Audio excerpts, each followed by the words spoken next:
అందరు ఎలా ఉన్నారు? అందరికీ కనుమ పండుగ ఈరోజు కదా. ఎవరెవరి ఇంట్లో ఏంటి స్పెషల్? మా ఇంట్లో అయితే ఈరోజు bagara rice chicken. Bagara rice ఎలా చేయాలో నేను చూపిస్తున్నాను ఫ్రెండ్స్.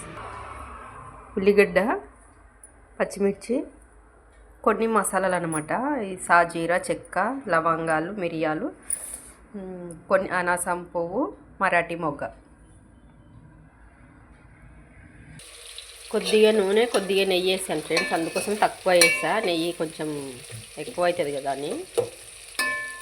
ఇవి బాగా వేయించుకోవాలి. తర్వాత అల్లం వెల్లుల్లి పేస్ట్ వేస్తాను. ఇంకా వేగలే, ఉల్లిగడ్డ వేగిన తర్వాత వేస్తా. ఇప్పుడైతే కొంచెం రాళ్ళ ఉప్పు వేసుకుంటా.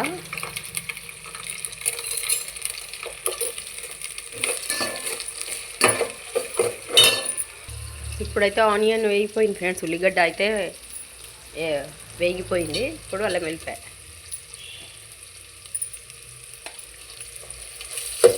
ఇది కొంచెం కాలాలి బాగా.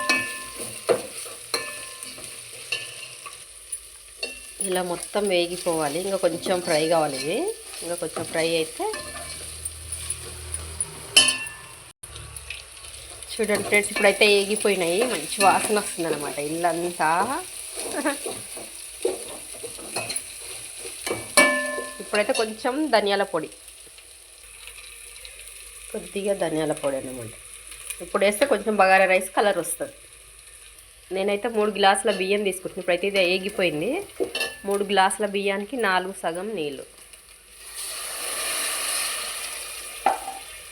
3 గ్లాసుల రైస్కి 4 సగం నీళ్ళు పోసిన. ఇలా అయ్యిందనమాట. ఇంకా అన్నం వేసేటప్పుడు నేను ఉంటానా లేదో డాడీ ఉంటాడు, నేను పనికి వెళ్ళిపోవాలి.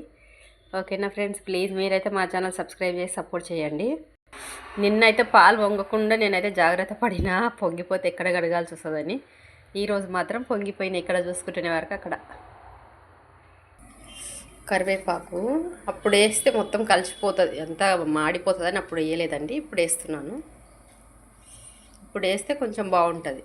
ఇది నీళ్ళు మరిగినాక బియ్యం వేయాలి. చూసారు కదండి, ఇలా రావాలి వాటరు. ఇలా నీళ్ళు మరుగుతుంటే అప్పుడు మనం బియ్యం వేసుకోవాలి. నాకు వీడియో తీసేవాళ్ళు లేరు, అందుకోసం నేనే కొంచెం తీసి పెడుతున్నాను. ఎట్లా వస్తుందో తెలియదు. ఇప్పుడు ఇంకా బియ్యం వేసేసుకోవాలి. బియ్యం వేసాను, ఇప్పుడు కలుపుతున్నాను.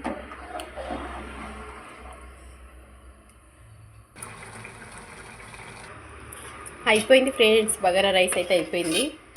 ఇంకా సూపర్ అయింది అన్నం మాత్రం. Bye friends.